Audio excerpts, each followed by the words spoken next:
Magandang araw po mga kababayan. Saan man po kayo nandun, sana po malusog tayo, ingatan natin ang ating kalusugan. Ulan, init, ganun po ang nangyayari sa ating panahon ngayon. Trangkaso, ubo, sipon, mga bata, ingatan. So, laging magdala ng payong sakaling lalabas ng bahay.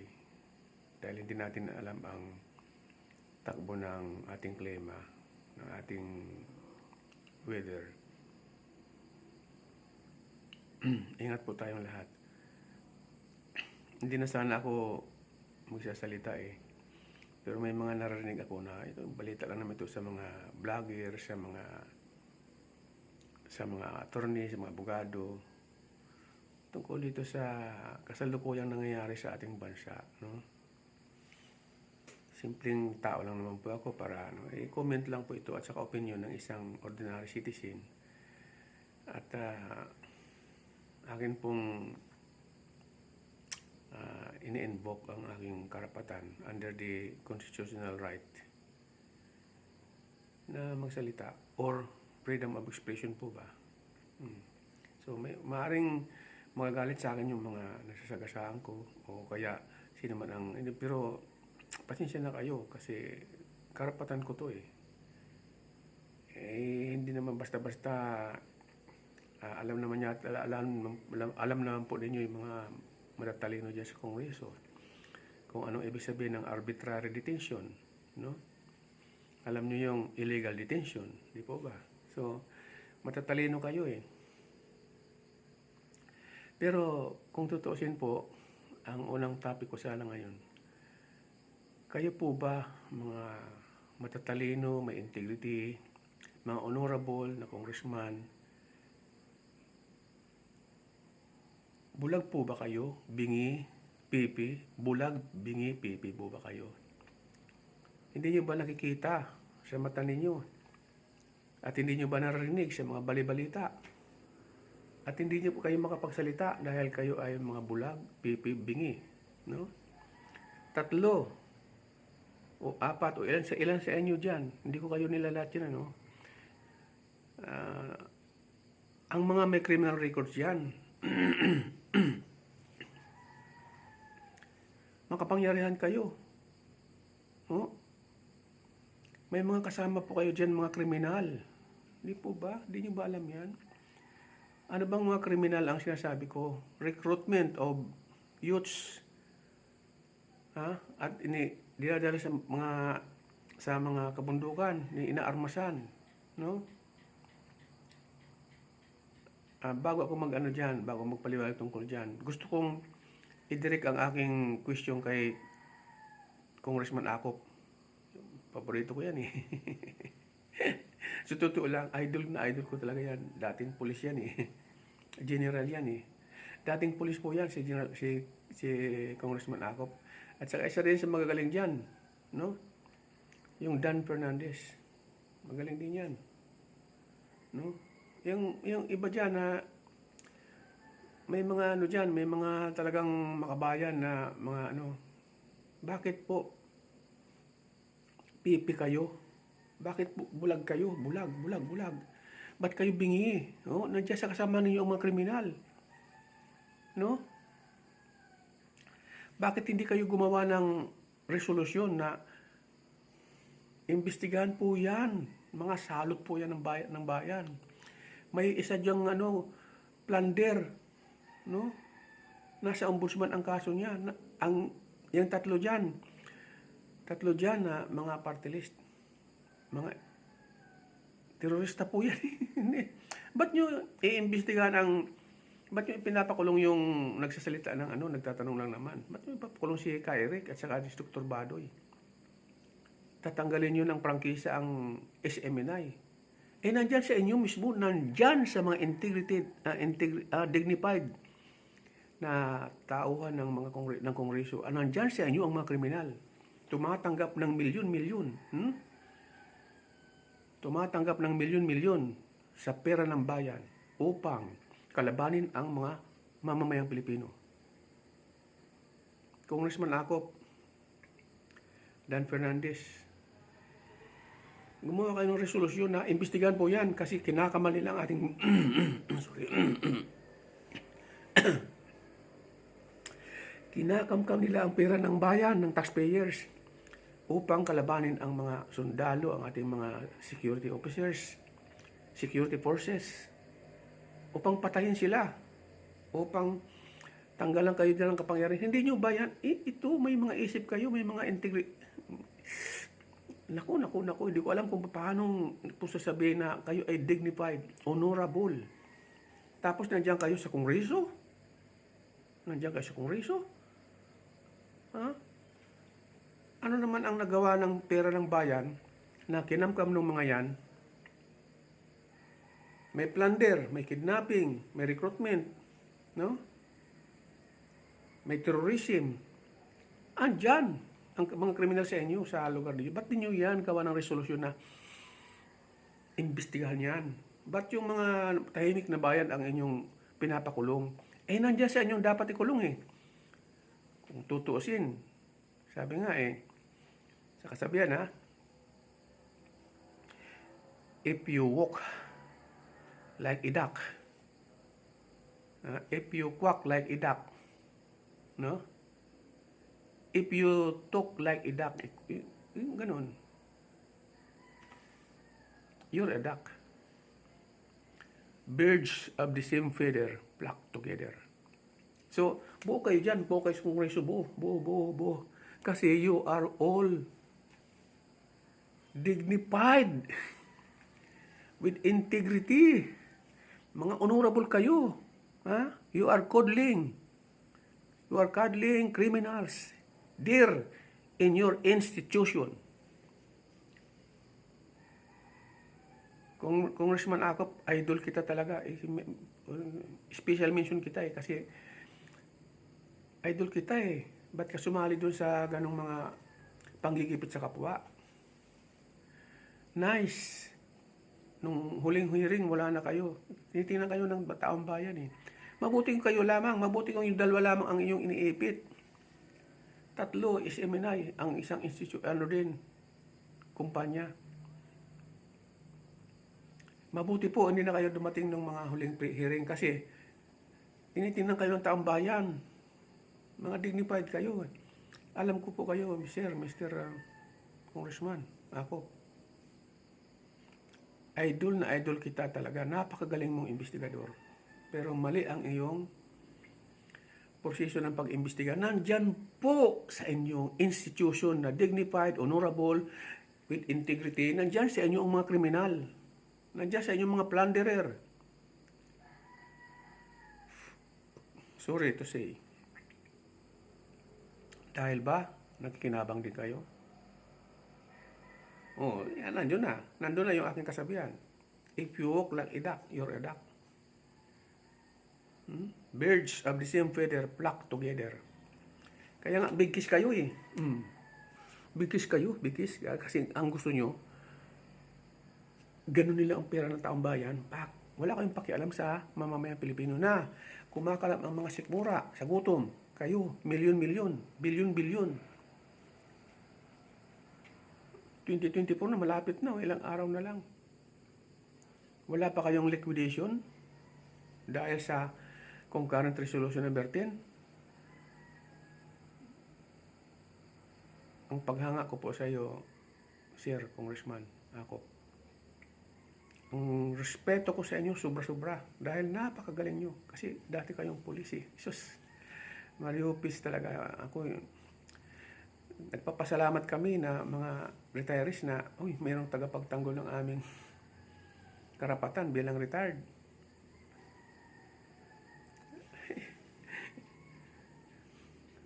Parang ayaw ko sabihin na nabodol din kami. Mabuti po kayo, 300, 200, 300 lang ayon doon sa isang nag-analyze, nag-research. 200, 300 lang na votes sa congressman na kayo. Ay ginigipit ninyo yung 32 million na votes? Ginigipit ninyo? Mahiya naman kayo, sir. Mahiya kayo. Ang ginigipit ninyo ay mahal ng taong bayan. Kayo, Pagpalagay na, ano nga nyo, ratio, proportion ninyo yung boto nyo sa boto ng 32 million. Mga 300,000 lang kayo eh. Most probably, ang constituent nyo, mga 300,000. More or less yun. Pero pinagmamalaki nyo yan na mas mataas kayo dun sa 32 million na votes. Jesus. Dahil ba sa kayo ay may integrity? Kung talagang may integrity kayo po, gumawa kayo ng resolusyon, imbestigahan po ninyo ang mga kriminal sa Kongreso. At sinasabi ko sa iyo, sir, mamahalin ka ng taong bayan. Mamahalin ka ng taong bayan. Kasi ikaw ay may guts, may bayag ka na imbestigahan ang mga kriminal sa Kongreso. Hinahanap namin yung mga hindi kagaya ninyo na mga panggipit kayo, mga ano kayo mga panggipit. You do not follow the laws that you yourself made the laws. Meron kayong sariling Merong nasabi sa akin yung isang official Kami, sabi niya, hindi kami utusan. Tama. Hindi nga kayo utusan ng taong bayan. Sabi niya pero hindi niya alam yung preamble. Hindi niya alam kasi siguro nagsasalita siya. Hindi niya masyadong kabisado ang preamble ng Constitution. Divine providence, people, dito kayo.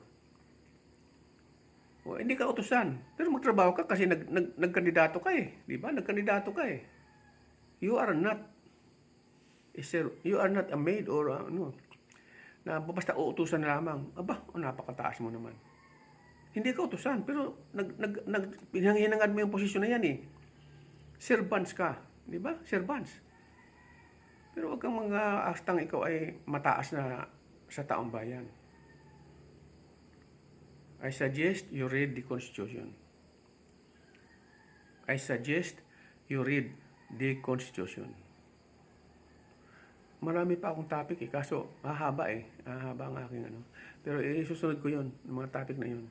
Yun muna ako dyan sa doon muna ako sa panggigipit ng mga Saka, ang politika, dapat, panahon lang ng eleksyon, naiboto ka na nanalo ka na Huwag mo nang gigipitin yung mga constituent mo na kumontra sa iyo. Halimbawa, hindi naman bumoto sa iyo. Anong kasalanan nila? Hindi ka naman nila ginusto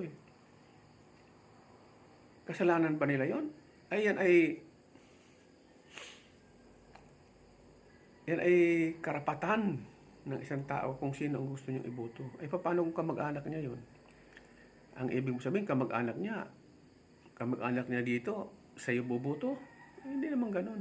Pero, nandiyan ka na sa posisyon mo, gumawa ka ng bagay, hindi ka nga utusan, pero servant ka, hinangad mo yung posisyon na yan, paglingkuran mo ang iyong mga constituent.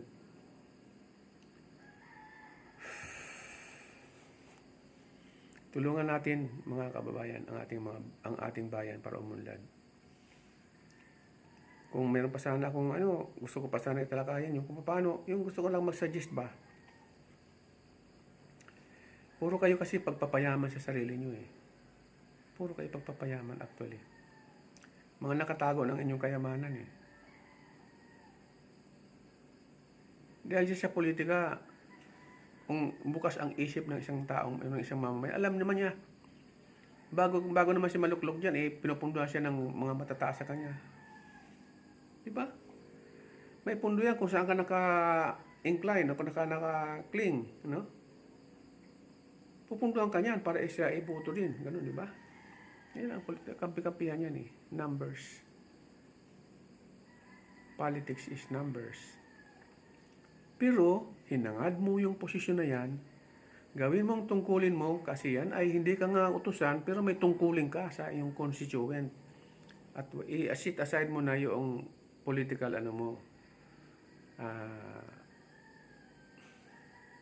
i-set aside mo na yung pang-personal mo, kasi hindi na yung politika. Personal na yan May galit ka doon dahil hindi ka ibinoto.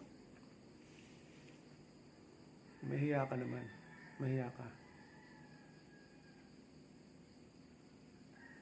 Magandang umaga po. Sana kung galit ka man sa akin, patawarin mo na lang ako. Naghimingi ako ng sorry sa'yo. Kung galit ka man, i-like mo na lang itong aking at i-spread mo, i-share mo ang aking video. Mayroon pa kayo susunod na na video tungkol sa kung paano mo matutulungan ikaw, mga congressman. Ang dami-dami yung pondo na hiningi 2024 pang-ayuda, di ba? Ako bilang halimbawa ako lang mag-isa, no? Ako lang mag-isa lang ako. Bigyan mo ako ng 1,000 araw-araw, solve na ako. O kahit 500 lang araw-araw. Sa ayuda na yan na 450 billion o 750 billion, almost 1 trillion.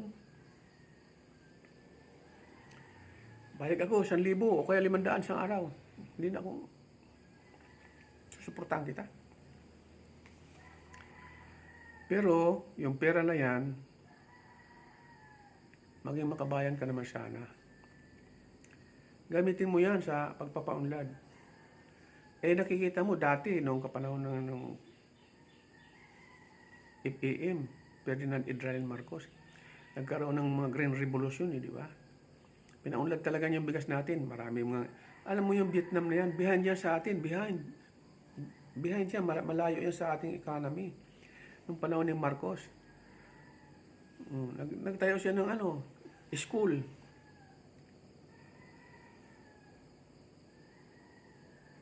Nagtayo siya ng mga research center, IRRI, no? International Rice Research Institute. Nag-aral yung mga sa ibang bansa, yung itong Vietnam, yung Taiwan, yung mga sila ngayon ang exporter, tayo ngayon ang importer. Behind na tayo. Na tayo, 40 years behind na tayo sa dating agriculture. Diba? O yan ay, isipin nyo yan kung bakit tayo ay dapat maging exporter ng bigas. Ginawa na yan ng ating magiting na noon nung presidente natin noon. Tapos, ito namang ibinuto natin na inaasahan natin na magbabango sa ating bansa ayun, tulunggis. Hinawakan ang DA, dumami ang mga alam mo yung DA, Department of Agriculture, hinawakan niya yan Dumami ngayon, parang pinapasok niya ang mga ang mga smugglers, pinapunta niya sa sa Malacanang, at kinupkup niya, naghirap ang taong bayan. Yan ang ating inaasahan. Naghirap ang taong bayan. Totoo lang, sa ngayon kayo, real talk po yan. Mahirap ang taong bayan, marami nang umaayaw. Marami na pong umaayaw dyan sa pamamalakad ninyo, mahal naming pinuno. Dahil puro kayo pera, request kayo ng request. Yun namang budget na yan, inuutang natin yan Kaapu-apuan natin, magsasuffer dyan. Pero yan, dapat, yung inuutang natin pera, huwag nyong kamkamin, huwag nyong ibili ng mga mansyon, lupa, bangko doon, dito bangko doon. Huwag po. Gumawa po kayo ng mga programa na makikinabang ang taong bayan. Di po ba? Ang agriculture kasi, dala niya yan ang mga livelihood, livestock, ganyan, mga production ng rice, fishing. So, marami po yan marami pong paraan para mapaunlad po ang ating bayan. Ang iniisip nyo kasi ay gipitin ang mga tao na nagtatanong. Ang iniisip nyo ay patayin ang mga taong kontra dyan sa mga pamamalakad ninyo. Na hindi na, kasi ang pamamalakad nyo kasi out of this world ang pamamalakad nyo. Yung merong ang nag-vlog karinig ko lang na nung panahon ng gumanda ang buhay natin noon panahon nung Marcelo, sabi nyo salot ang martial, oh. Uy, tahimik po ang bayan nun. Halos walang trabaho doon ang mga sundalo at pulis. Meron din siyempre. Meron din. Kasi hindi mo naman, meron tayong demokrasya. Mga nagrarally, nagbumbahan dito, bumbahan doon, mga ano. Siyempre, huhulihin yan. Pag lumaban yan, patay. Sasabihin nyo, AJK, naninira ng mga ari-arian, pumapatay ng mga sibilyan, AJK. Anong dapat doon? Anong dapat doon? Pabayaan na lang silang patayin ang mga mamamayan. Ganon? Sa inyo, mga human rights advocates.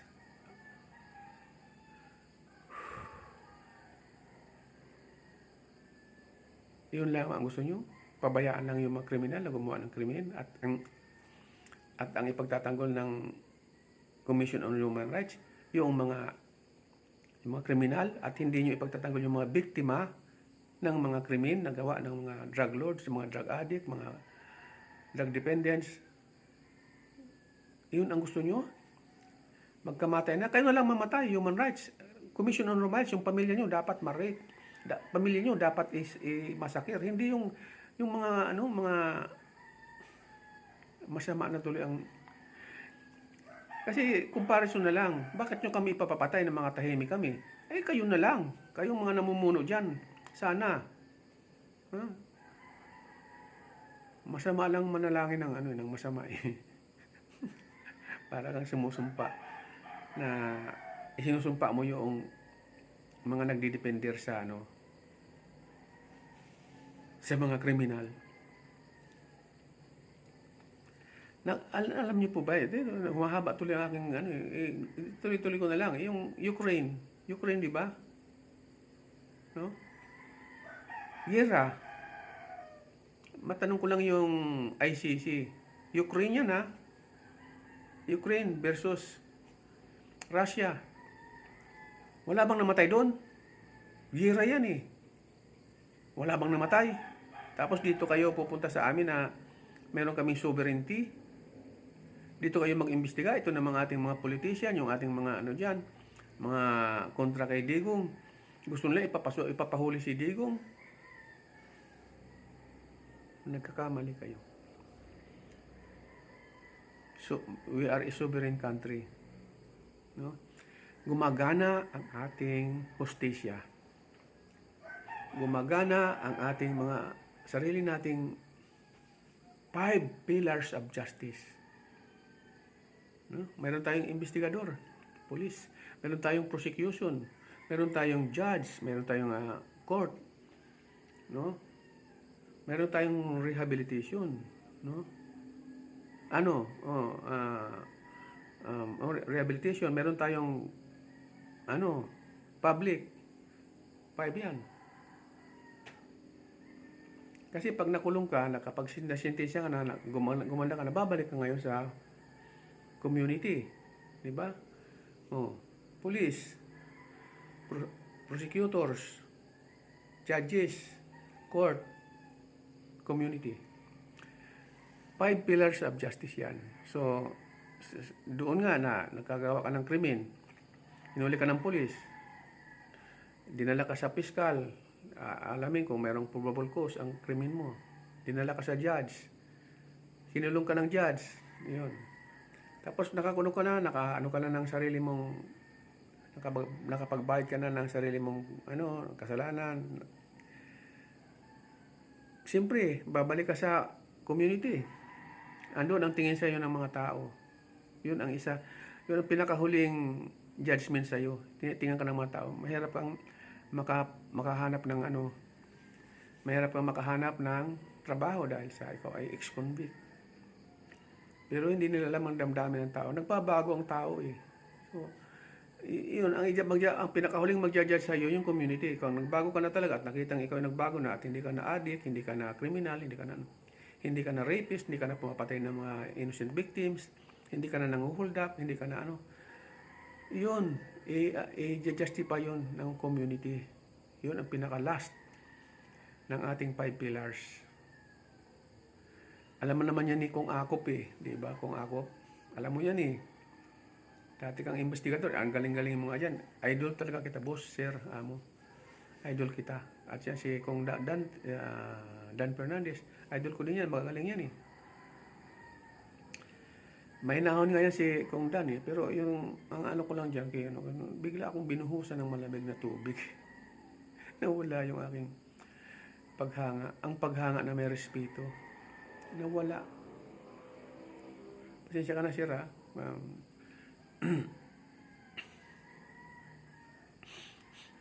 Pasensya ka na, iniisip ko dahil ikaw naman ay magaling sa batas eh.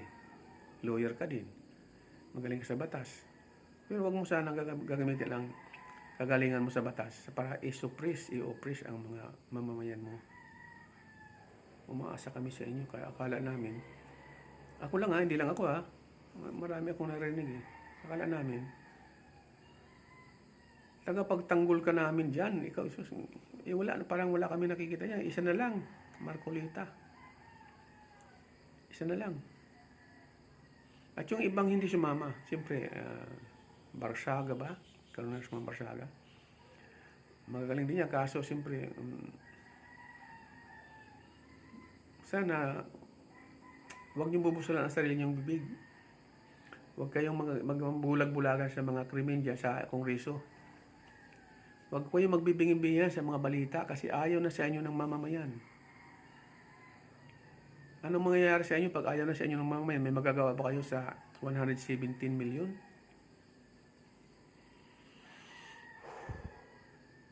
May magagawa po ba kayo sa 117 million? Pag inayawan kayo? Mali ang ginawa ninyo kay Eric. Mali ang ginawa nyo kay Doc Badoy. Mali ang ginawa nyo sa SMNI. Sa SMNI, na nag-iisang istasyon na nagtanggol, nag-promote para maging presidente si BBM. Isa lang yan. Yung ibang mga media practitioners, isinusuka si PBBM, sinisiraan. Nung panahon ng candidacy, eleksyon. Di ba? Panahon niya ng eleksyon. Binild up yan si PBBM para maging presidente natin. Tapos ngayon, kumupinsan, sige, ikaw ang mamahala. Kaya, parang ngayon meron tayo, parang federal system na tayo ngayon eh. Meron na tayong prime minister, merong presidente na walang kwenta, na parang figures lang siya, parang picture lang siya dyan. At talagang nag-ano ng papalakad ng ating bansa ay yung Congress Speaker. Pag sinabi ng Speaker, tanggalan niya ng prangkisa, tanggal. Ipakulong yan, kulong. Patayin niya, patay. Federal system, parang himigit pa tayo sa martial law.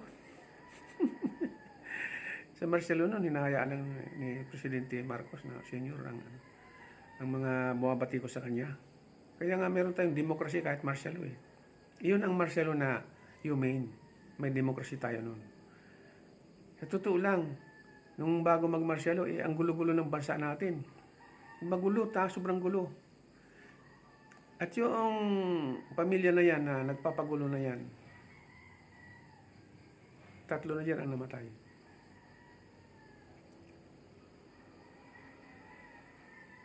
Honest. Binago nila ang ating kasaysayan. Saan ka naman nakakita ng martial law na may demokrasi? Martial law na nga, may demokrasi pa. Meron bang ganun? Dapat napipigilan na yung mga karapatan ng mga tao. Hindi eh. Ang pinigilan lang doon yung paggawa ng krimen. Yung mga huli siyempre, ang mga gumagawa ng mga kumakalaban sa huhulihin siyempre yan. Ikaw man ang nasa gobyerno, tingnan natin kung ang gobyerno natin ay komunista. Tingnan natin. Wala ka rin karapatan magsalita. Ha? Hindi ka pwedeng mag-ari ng mga ari-arian. Ang lahat ng mga resources, kayamanan ng bansa ay doon sa kung sino man yan na namumuno sa komunista. At yung mga alam mo yung mga wala ng silbi, ganoon sana basa-basa po kayo ng mga history sa ibang bansa tungkol sa komunista. Wala pong karapatan ang mamamayan sa communist government.